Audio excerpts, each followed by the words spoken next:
Back. We are. Good morning. Hey, it's Jack from Jack Gately Real Estate and the Online Real Estate Academy. I am fired up for today's show. Did you see Monday's show? Monday's show was great, I thought. Pat myself on the back, and I'm loving this kind of like every other day thing because I think we have a lot to talk about if you do it every other day. So we will be live today, Wednesday, obviously, and we'll be back for the big jobs number on Friday, also at 8:30 a.m. But let me tell you, folks, I have now seen the future of real estate. I'm going to show it to you in a 15-minute video clip. And let me know if you think that this looks familiar, because this is our future right here. Drinking water should not cause cancer. If your loved one was stationed at Camp Lejeune between 1953 and 1987 and developed cancer, call now. You may be entitled to significant compensation. Call. All right, so that is your future. Jack, what are you talking about? I'm talking about lawyers coming out of the woodwork to sue our industry. And here they are here. Greg Robertson, the fabulous Greg Robertson. He's also the co-host of that industry relations podcast, which I'm a big fan of. Real estate commissions are the new asbestos. Really hard to argue with that.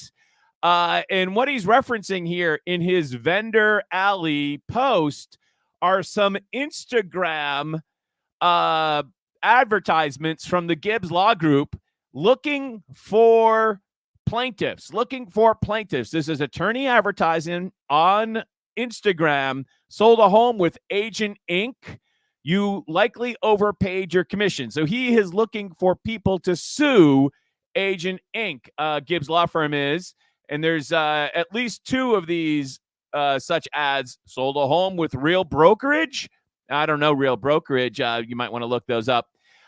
You likely overpaid your commission. So if you are Real Brokerage or Agent Inc., yeah, you might want to lawyer up. You might want to lawyer up, because we are now at the point where we're just a minute away from the kind of Camp Lejeune level of advertising. That's just, remember the whole Camp Lejeune ads from 2020, 2021 or whatever? Right. You remember that. And obviously anybody got sick from the water at Camp Lejeune. That's awful. I don't mean to make light of that.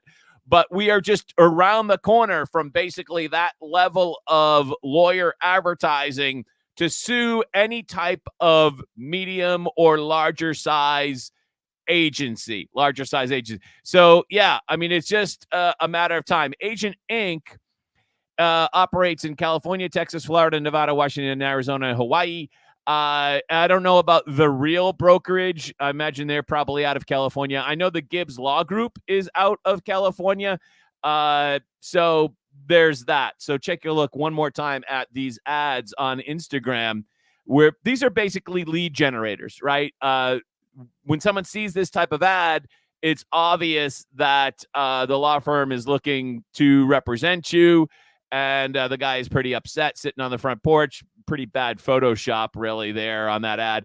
But it's kind of cheaply put together, but what would you expect? But have no fear. NAR has hired a new comms chief, right? Of all the public relations jobs in the world, this could definitely be the most difficult comms job in the world.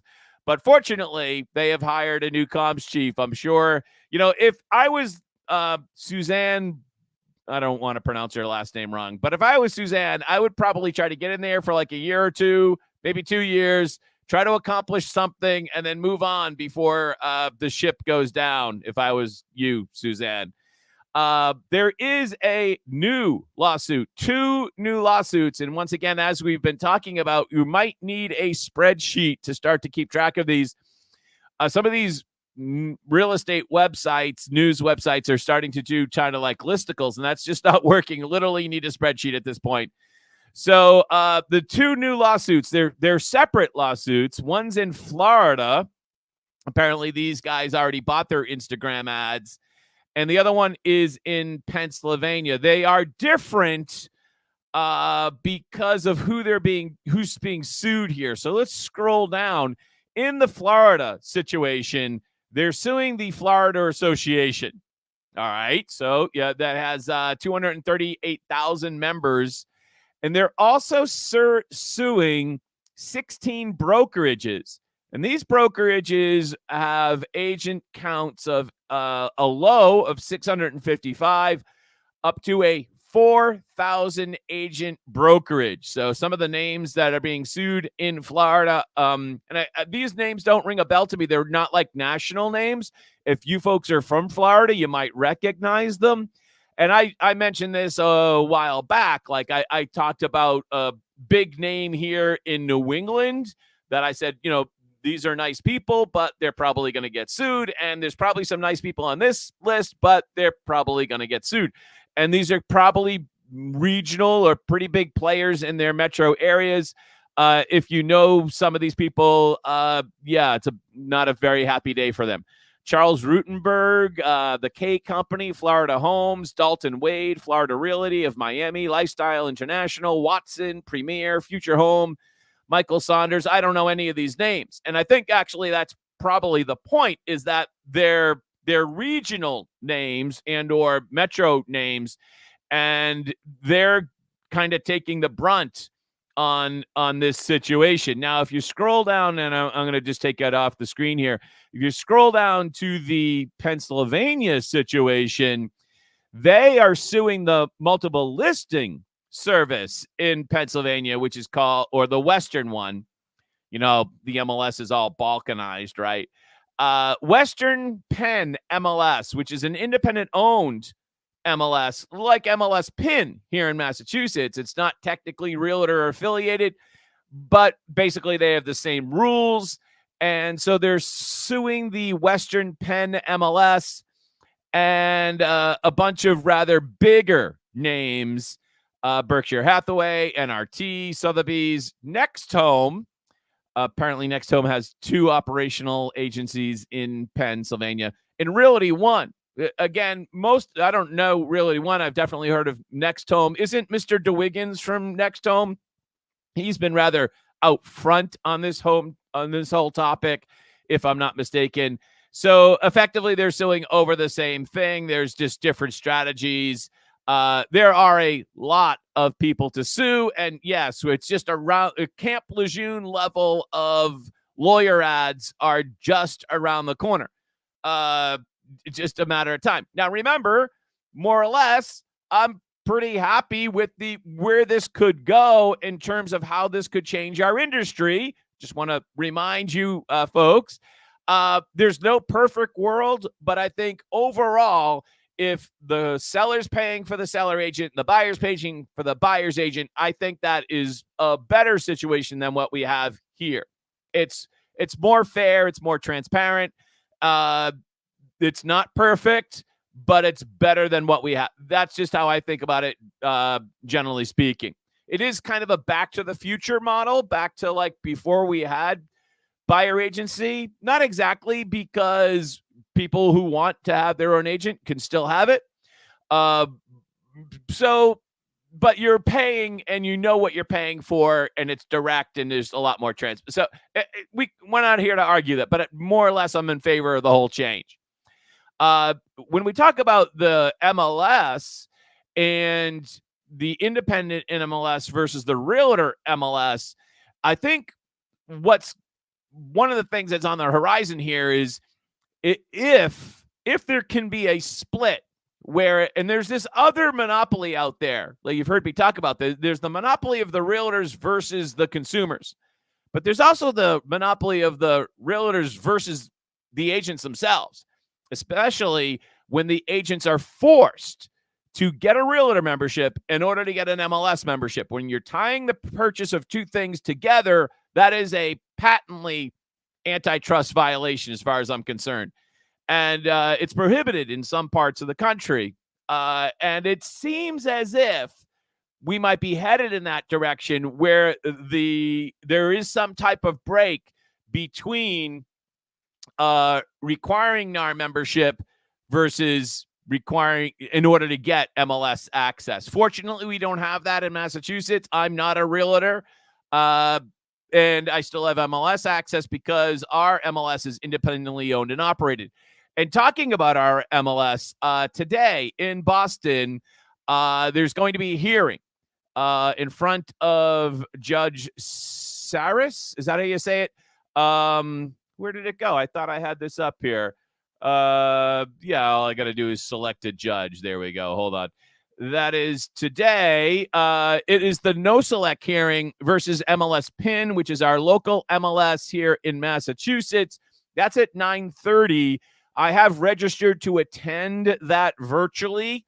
And there are a lot of rules about like showing any photos or video. So I can't do any of that. I can just attend and I can take notes. And if there's any big news out of that hearing at 9:30, I will come back and make a short video or a short or something like that. But I will be attending that virtually today and bring you any news that comes from it today at 9:30. I'm not sure if we'll have any news, but we'll keep you posted. And I'll be attending it so that you don't have to. By the way, I do love your comments. So if you want to throw in a comment there, that would be awesome. Do we have any comments? No comments yet, but feel free to dive right in.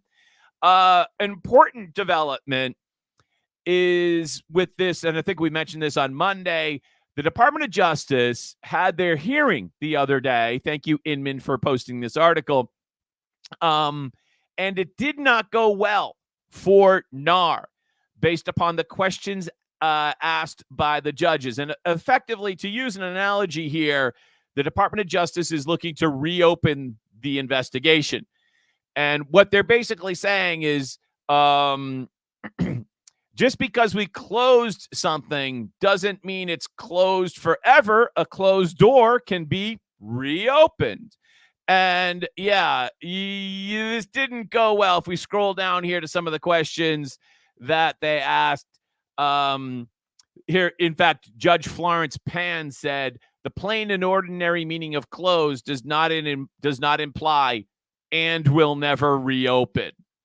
Right. And so if they had put in some type of language in the settlement back in 2020 that it would never reopen, then that would be that. But here's another quote from Justin Walker, Judge Justin Walker. You gained the benefit of being pretty confident that if the personnel in the antitrust division didn't change after the election, you'd be good to go.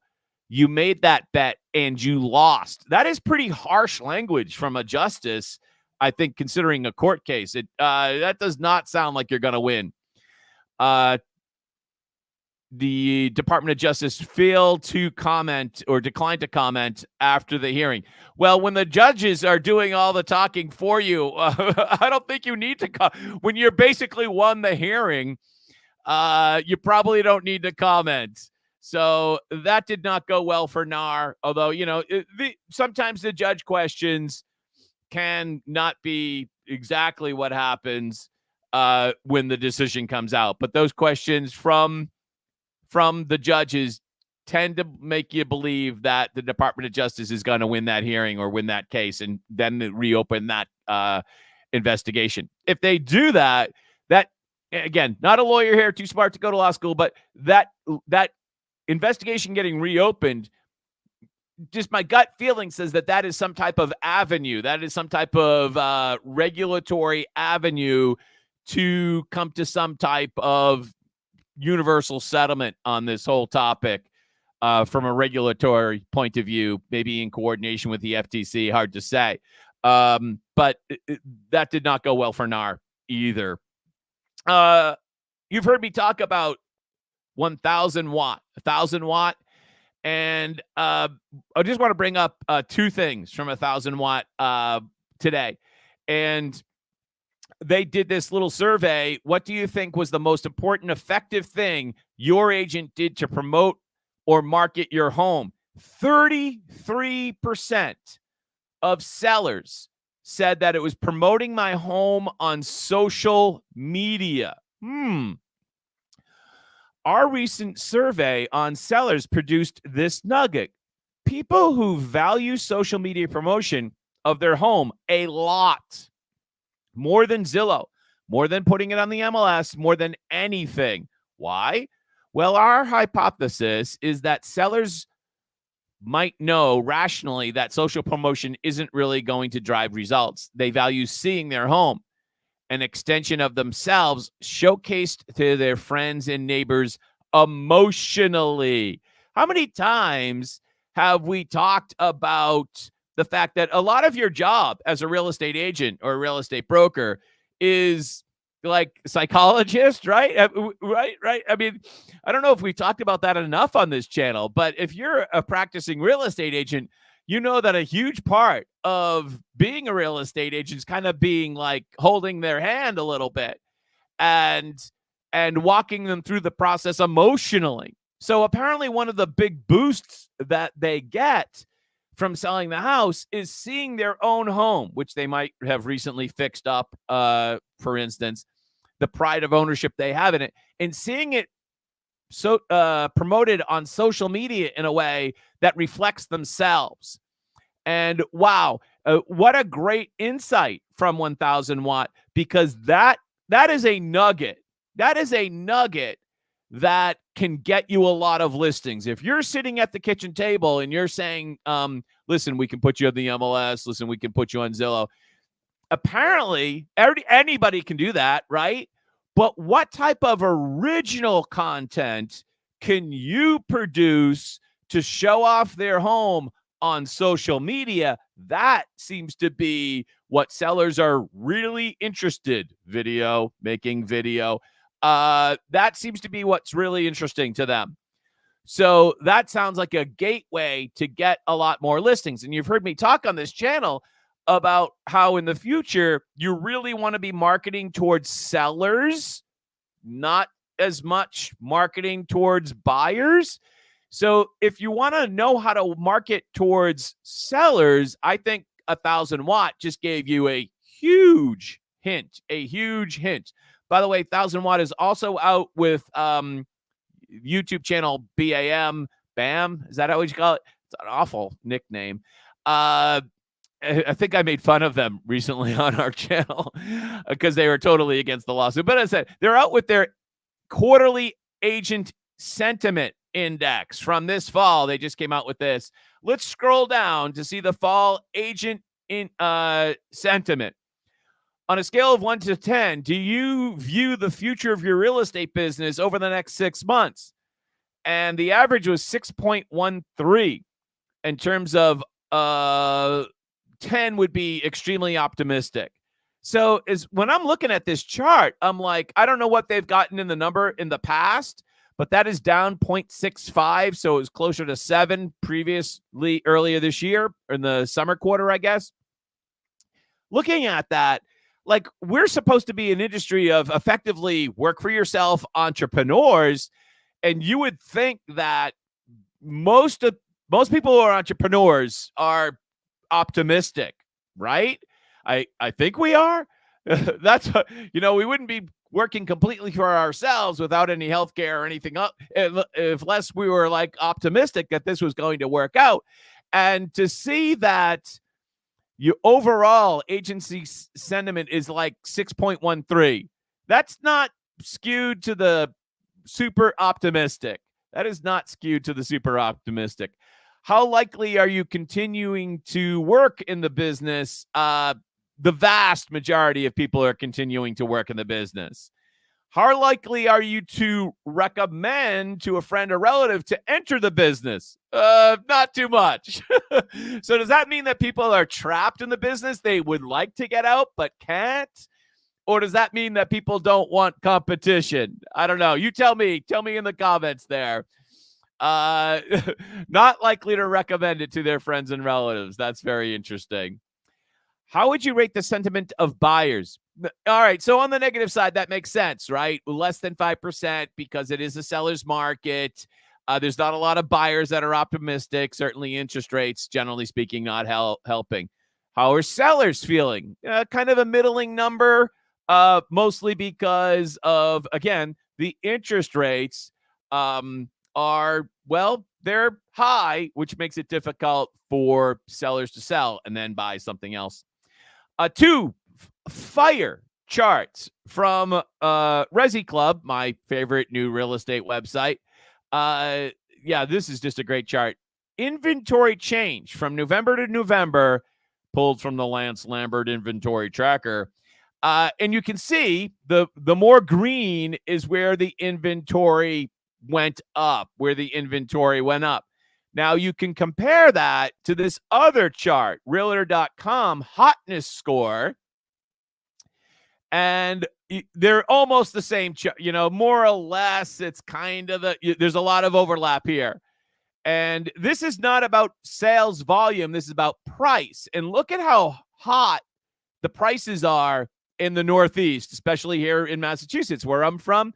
And look at how sagging the prices are down in Texas and New Orleans area. Also some sagging prices down in Florida. Yeah, very, very, very interesting chart. It's kind of a tale of north versus south there a little bit, where we are way down in the total sales inventory volume. I think we're at like here in Massachusetts, over 50%, about 50% down in terms of total volume of houses for sale. The total annual number of transactions, even Mike Zuber over at One Rental of a Time said that he was rooting for a sub 4 million number. He got it. He got it 2 months in a row, I think.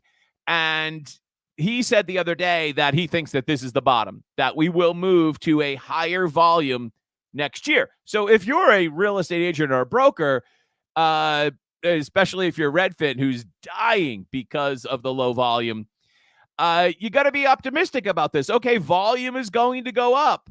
That's good news for you. That's good news for you, because when volume goes up, there's more transactions. Certainly, I mean, there's not a lot of sale. I don't think there's one house for sale in my entire neighborhood. One house. Let me get a quick sip of tea. Mrs. Real Estate School instructor topped off my tea before we started the show. That's good. Job openings. Yesterday, job openings on the JOLTS report, they slid. Now, we're not going to get into the details on that, but it slid a bit. And also, when we look at the ADP number that just came out, I had the ADP number that just came out. Where'd it go? The ADP number, which apparently I've put away, also slid a little bit. And of course, on Friday morning, we have the monthly job number. If we get all three of those and all three of them are down, that I don't know the last time we've seen all three of them down. Maybe that's happened recently. Not that I recollect that, but that will definitely be a tenor in the marketplace that we're on the edge of the recession, right? That has been long predicted. Let's take a quick look at the market this morning. Oil, 71.5. Wow.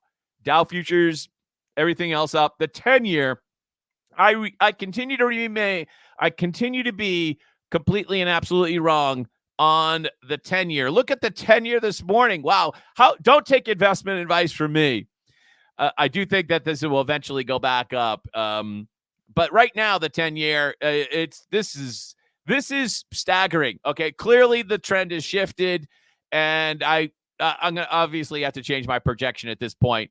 But 4.15. This is a massive turnaround from the peak of October 18th. And on the 30-year fixed, we are now down to 7.08 from, again, the peak of October 18th, I think, October 19th, where we were at 8 or just over 8 for a 30-year fixed with good credit. Of course, if you don't have great credit, you could be higher up in terms of that rate.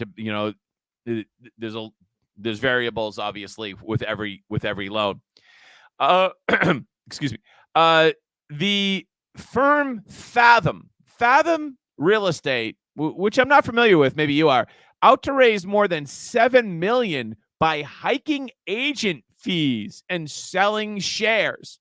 So what Fathom does is basically charge the agents a fee for working there and then a fee on a per transaction basis.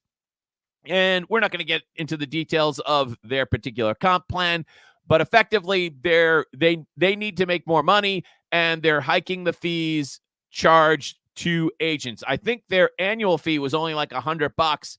And from what I understand, it's now going to go up to $700.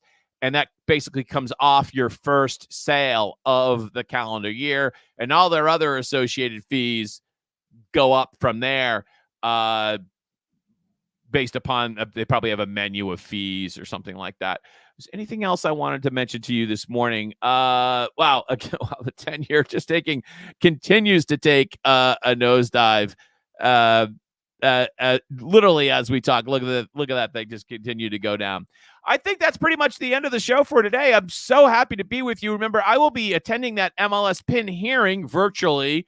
I can't share any of the audio or visual with you. If there's anything huge that comes out of it, I will report back later this morning. Until then, we will see you on Friday at 8:30 a.m. for the all-important jobs number.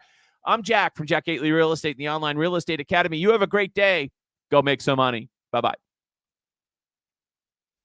Oh, Sharon, thank you so much. It is hard to keep up. Yes. There's always some great advice when listening. Yes. Thank you, Sharon. Very nice to hear from you. And you have a great day as well. Thank you so much. Thank you. Bye-bye now.